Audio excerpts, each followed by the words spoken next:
ഈ തവണത്തെ school vacation നമ്മൾ നാട്ടിൽ പോകുന്നു, അടിച്ചു പൊളിക്കുന്നു. ഇപ്പോൾ ആണെങ്കിൽ നാട്ടിലാകെ മഴയും ചെളിയും, പുറത്തിറങ്ങാൻ പറ്റത്തില്ല. ഇവിടെ ആകുമ്പോൾ ഷോപ്പ് ചെയ്യാം, ഫിലിമിന് പോവാം. ഞാനൊന്നുമില്ല നാട്ടിലേക്ക്. എൻ്റെ പൊന്നു മക്കളെ, കേരളത്തിൽ ഇല്ലാത്തതായിട്ട് എന്നാ ഉള്ളേ? എൻ്റെ ചെറുപ്പകാലത്ത് ഈ പാടത്തും ചെളിയിലൊക്കെ കളിച്ചും രസിച്ചും വളർന്നതുകൊണ്ടാണ് ഞാൻ ഇവിടം വരെ എത്തി നിൽക്കുന്നത്. ചുമ്മാ ഇങ്ങനെ കമ്പ്യൂട്ടറിനും ഈ കെട്ടിടത്തിനിടയിലും മാത്രം ജീവിച്ചാൽ പോരാ, ഇതൊക്കെ കൂടി അറിയണം, അനുഭവിക്കണം, പഠിക്കണം. ഓ, തുടങ്ങി പുരാണം. നിനക്ക് അതിൻ്റെ വൈബ് അറിയാത്തതുകൊണ്ടാണ്. നീ ഒന്ന് വന്നു നോക്കിയാൽ നീ പറയും നിനക്ക് അത് മതിയെന്ന്. പോരാത്തതിന് നാടൻ ഫുഡും അതിൻ്റെ രുചിയും, നിങ്ങളുടെ ഈ പിസയും ബർഗറൊക്കെ അങ്ങ് മാറി നിൽക്കും. അതൊക്കെ പണ്ട്. ഇപ്പം അതൊന്നും ഇല്ല. പിസ്സ ബർഗർ മാറി നിൽക്കുമെന്ന് അതൊന്നും ഇല്ല. Hi uncle. ഇത്തവണ നിങ്ങൾ നാട്ടിൽ പോകുന്നില്ലേ? ആ, പോകുന്നുണ്ട് അങ്കിൾ.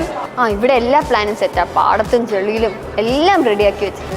ആഹാ, ഞാൻ ഓർത്ത് അവിടെ ചെല്ലുമ്പോഴത്തേക്കും ഭയങ്കര ബോറടിച്ചു പോകുന്നത്. എന്നാൽ നിങ്ങളുടെ കൂടെ ഞങ്ങളും ജോയിൻ ചെയ്തോട്ടെ? ആ വന്നു. അവരുണ്ടെങ്കിൽ നീയും വരത്തില്ലേ? ഇവരൊക്കെ ഉണ്ടെങ്കിൽ ഞാനും വരാം. കുറെ പ്ലാനൊക്കെ ഉണ്ടെന്ന് പറഞ്ഞില്ലേ? എന്താ പ്ലാൻ? നാട്ടിൽ ചെന്നിട്ട് ഈ പച്ചപ്പും കൃഷിയും മണ്ണും മഴയും ഒക്കെ ഒരു ദിവസം എക്സ്പ്ലോർ ചെയ്യാം. അടിപൊളിയായിരിക്കും. മണ്ണും മഴയും ചെളിയും. ചെളിയിലേക്കോ? ഞാൻ മുമ്പ് പോയ സമയത്ത് എനിക്ക് ഇഷ്ടമല്ലായിരുന്നു, പക്ഷെ ഒരു തവണ ഇറങ്ങിയുണ്ടല്ലോ, അത് വേറെ എക്സ്പീരിയൻസ് ആണ്. അങ്ങനെ അങ്ങ് പറഞ്ഞു കൊടുക്കുമോളെ. ഈ ജൂൺ പാലക്കാട് വെച്ച് ടെക്സി സീസൺ 4 നടക്കുക. ഞാറ് നണ്ടല്, മഡ് ഫുട്ബോള്, കാളയോട്ടം. നമുക്ക് അവിടെ ചെന്ന് തകർക്കണ്ടേ? അപ്പൊ സെറ്റ്. അപ്പൊ ഡബിൾ ഓക്കെ.